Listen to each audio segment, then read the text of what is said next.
আসসালামু আলাইকুম। দেশ ও দেশের বাইরে যে যেখান থেকে আমার ভিডিওটা দেখছেন, আশা করি সকলেই সুস্থ আছেন, ভালো আছেন। আলহামদুলিল্লাহ, আমিও আপনাদের দোয়ায় আল্লাহর রহমতে ভালো আছি, সুস্থ আছি। তো প্রতিদিনের মতো চলে এলাম আর একটা নতুন ব্লগ ভিডিও নিয়ে। তো আজকে আসলে কেউ নেই, কোনো কাজ নেই, রান্না বান্না নেই, দুজন মানুষ আছি। তো এই তো সকালে উঠে আপনাদের ভাইয়া বলছিল যে মাংস আর খাবে না, সেজন্য একটু মিষ্টি কুমড়োর পাতা ভর্তা করে ভাত রান্না করে খেয়ে নিয়েছি, সাথে কিন্তু মাংসও ছিল।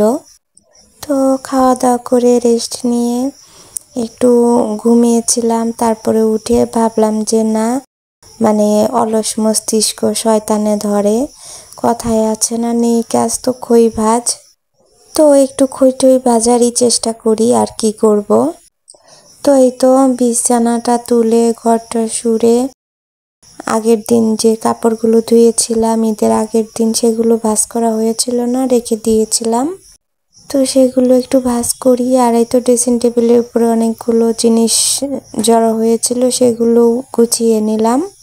এতদিন কাজ করতাম আর বলতাম একটু শুয়ে বসে কাটাতে পারলে ভালো লাগতো, এত কাজ আর কাজ প্রেশার ভালো লাগে না। তো আজকে বুঝতে পারছি যে একদম শুয়ে বসে দিনটা একদমই যায় না, কেমন যেন মাথা ভার লাগে, শরীর অসুস্থ অসুস্থ মনে হয়, তারপরে মানসিক পেরেশানিগুলো এসে চেপে ধরে। আর কাজের মধ্যে থাকলে শরীরও ভালো থাকে, আর এত কিছু চিন্তা ভাবনা করার সময়টাই পাওয়া যায় না। তো যাই হোক, আপনাদের সাথে কথা বলতে বলতে আমার কিন্তু কিছু কাপড় ভাঁজ করা হয়ে গেছে, আরও কাপড় আসছে। তো এটা একটা শাড়ি, আমি ঈদের দিন একটু শাড়ি পরেছিলাম, কিন্তু একবারে সন্ধ্যাবেলা, তারপরে মামা শ্বশুর বাড়ি গিয়েছিলাম রাত্রে। তো এ পর্যায়ে আপনারা যারা ভিডিওটা দেখা শুরু করে দিয়েছেন, প্লিজ একটা লাইক দিয়ে কন্টিনিউ করবেন। আর আপনারা যারা আজকে আমার চ্যানেলটা নতুন ভিজিট করছেন, দেখতে থাকেন, দেখতে দেখতে কোনো জায়গা কোনো অংশ যদি আপনাদের একটুও ভালো লেগে যায়, তো চ্যানেলটা সাবস্ক্রাইব করে দিয়ে আমার পাশেই থেকে যেতে পারেন। তো সংসার মানেই হচ্ছে প্রতিদিনও সকালে উঠে রান্না করো, তারপরে এটা পরিষ্কার করো, ওটা পরিষ্কার করো, সবাইকে খাওয়াও, খাইয়ে দাইয়ে বিদায় করে আবার দুপুরে রান্নার প্রস্তুতি নাও। আর প্রতিদিন না এরকম একঘেয়েমি কাজ করতে করতে কেমন যেন জীবনটা একঘেয়েমি হয়ে যায়, ভালো লাগে না।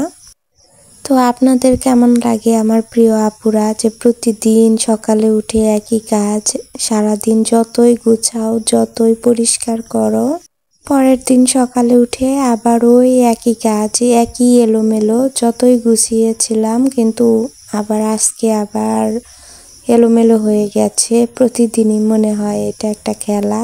আমার মাঝে মাঝে খুব বোরিং লাগে যে এরকম একঘেয়েমি কাজ, একটু নতুনত্ব, একটু অন্য কিছু করলে ভালো হয়। কিন্তু মরেছি কোথায় জানেন? ওই তো মধ্যবিত্ত, নিম্ন মধ্যবিত্ত, এত নিম্ন মধ্যবিত্ত শ্রেণীর মানুষ আমরা, যে ঘরটাকে সাজাবো, টাকা খরচ করব, সেই সামর্থ্যটুকু আমাদের নেই। নতুনভাবে ঘরটা সাজালে মাঝে মধ্যে দেখতেও ভালো লাগে আর মনের ভিতর অন্যরকম একটা শান্তি আসে। তো আমি কিন্তু ভাঁজ করার তালে তালে সব ভাঁজ করে ফেলেছিলাম, তারপরে আবার বালিশের কাভারগুলো নিয়ে লাগিয়ে নিলাম। এই তো কিছু কাপড় রেখেছিলাম, এগুলো ধুবো। আর এইখানেও দেখেন কতগুলো কাপড় আছে, এগুলো ভাঁজ করতে হবে, যেহেতু কালকে সারা দিন কোনো কাজ করিনি, না হলে এটা কালকে করারই কথা ছিল। তো যাই হোক, সেজন্য কিন্তু একটু একঘেয়েমি কাটানোর জন্য অনেকগুলো ফুল গাছ সংগ্রহ করেছি, কিন্তু ওই তো টাকার অভাবে ডালপালা এনে চারা তৈরি করেছি, চারার থেকে গাছ বানিয়েছি, কিন্তু ওটা তো বড় হতে হতে আরো অনেক সময় লাগবে, ফুল ফুটবে পরে। তারপরে আবার সমস্যা হলো এই যে আমাদের বাড়িটা বিক্রি করতে হবে, অন্য জায়গায় আবার বাড়ি করতে হবে। তো বাড়ি যেহেতু বিক্রি করব, গাছগুলো সঠিকভাবে লাগাতেও পারছিলাম না। আর গাছ যদি কিনতে পারতাম না, তাহলে ফুল সহ গাছ কিনলে ফুলে ফুলে ভরা থাকতো বাড়িটা। ফুল যেটা যেমনই হোক না কেন, ফুটলে ফুল কিন্তু অবশ্যই ভালো লাগে। ফুল পছন্দ করে না এমন কোনো লোক আমার মনে হয় খুঁজে পাওয়া যাবে না। তো আমি কিন্তু প্রায় অনেক ধরনের পাতাবাহার ফুল গাছ সংগ্রহ করেছি, যেহেতু ফুল ধরেনি সব চারা, সেজন্য অতটা বোঝা যায় না ফুল গাছগুলো। আর যেহেতু সুন্দর করে লাগিয়ে গুছাতে পারিনি, সেজন্য আরো ভালো লাগে না, এক জায়গায় সব রেখে দিয়েছি। মনকে অনেক কঠিন করে সিদ্ধান্ত নিয়েছি যে বাসাটা বিক্রি করে দিব, এখান থেকে চলেই যাব। তারপরেও আবার স্বপ্ন মনে মনে বুনেছি যে গাছগুলো কিভাবে লাগাবো, কিভাবে লাগালে সুন্দর দেখা যাবে, সেটা পরিকল্পনা করে নিয়েছি। কিন্তু সমস্যা হচ্ছে এই জায়গাও পেয়েছি মনের মতো, কিন্তু এই জায়গাটা বিক্রি করতে পারছি না। সবাই বলে যে জিনিস কিনতে গেলে অনেক দাম, কিন্তু বিক্রি করতে গেলে দাম নেই। এটা এবার হাড়ে হাড়ে বুঝতে পারছি। যে সমস্ত দাম বলে সেটা একদম নিম্ন কোয়ালিটির দাম, কিন্তু এত অল্প টাকায় তো আর বিক্রি করা যাবে না, কারণ আমাকে আবার জায়গা কিনে বাড়ি করতে হবে। তো যাই হোক, আপনাদের সাথে কথাগুলো শেয়ার করতে করতে আমার কিন্তু মোটামুটি অনেকগুলো কাজ শেষ হয়ে গেছে। তো এই তো টেবিলটা এখন মুছে থালবাটিগুলো ধুয়ে নিলেই আমার কাজ শেষ।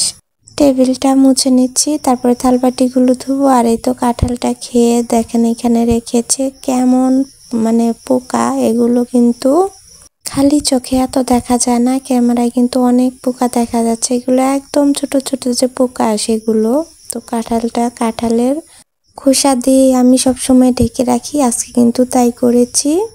তো যখন আমি থালবাটি ধুচ্ছিলাম, তো আমার ছেলে আজকে আসার কথা ছিল, স্কাউটে নাকি ওদের একটা প্রোগ্রাম আছে, সেজন্য তো ও খাওয়া দাওয়া করে আসবে, শুধু ড্রেসটা পরে তারপরে যাবে। কিন্তু দেখি ওর সাথে আমার এক চাচাতো ভাইয়ের ছেলে এসেছে, তো সেই জন্য একটু নুডলস রান্না করে দিলাম। তারপরে ওরা চলে গেছে, চলে গিয়ে আবার একটু আগে ফোন দিয়েছে, বলছে যে প্রোগ্রামটা হতে হতে নাকি রাত 10টা বেজে যাবে। তো 10টা বেজে গেলে তো আর যেতে পারবে না, বাসায় আসতে বলেছিলাম, আগেই আসবে না বলছিল যে ওকে নিয়ে আসছে চলে যাবে, কিন্তু 10টা বাজলে তো আর যাওয়া যাবে না, বাসায় আসবে থাকবে। তো সেই জন্য একটু মাংস রান্না করে নিচ্ছি, না হলে আমি আপনাদের ভাইয়া কিন্তু মাংস খেতেই পারছি না। ভাবছিলাম যে শুটকি রান্না করব। তো একেই বলে রেজিক, রেজিকে যা থাকে সেটা যেভাবেই হোক হবেই। তো যাই হোক, আপনাদের সাথে কথা বলতে বলতে আমার কিন্তু মশলা কষানিটা হয়ে গেছে। এখন মাংস দিয়ে কষিয়ে তারপরে রাইস কুকারে উঠিয়ে দেব। এত গরম পড়েছে, চুলার পাড়ে বসে থাকা যাচ্ছে না। তো আজকে আসলে আর তেমন কোনো কাজ টাজ করা হয়নি, আপনাদের সাথে সেরকম কিছু শেয়ারও করতে পারলাম না। এই তো দেখেন কতটুকু মাংস রান্না করছি। ঈদের দিন কিন্তু এর চেয়ে হালকা একটু বেশি রান্না করেছিলাম। আমাদের এখানে অনেক মহিলারা এসে মাংস কালেক্ট করে, বাসায় বাসায় গিয়ে মাংস চায়, 2-4 টুকরা যে যা দেয়। তো সেরকমই এক মহিলা এসে বলছে, আপুমনি তুমি এরকম একটু মাংস রান্না করছো, এগুলো খাবে কে? আমি বললাম তখন আমরা তো মানুষই 2 জন, তাই তো বেশি হয়ে যাবে। তো এই তো দেখেন এই চুলায় কিন্তু রান্না করার সময় অতটা গরম হয় না, কিন্তু এক হাত দিয়ে নামানো যায় না, কিন্তু ফুল রান্না শেষেও 2 হাত দিয়েই নামানো যায়, ধরার মতো কিছু লাগে না। এই জন্য এই চুলাটা না আমার অনেক পছন্দ। তো যাই হোক, যেই কথা বলছিলাম, ওই তরকারি কিন্তু 2 দিন খেলাম, কিন্তু ছোটবেলা সেই হাঁড়ি ভর্তি করা মাংস রান্না মিস করি অনেক।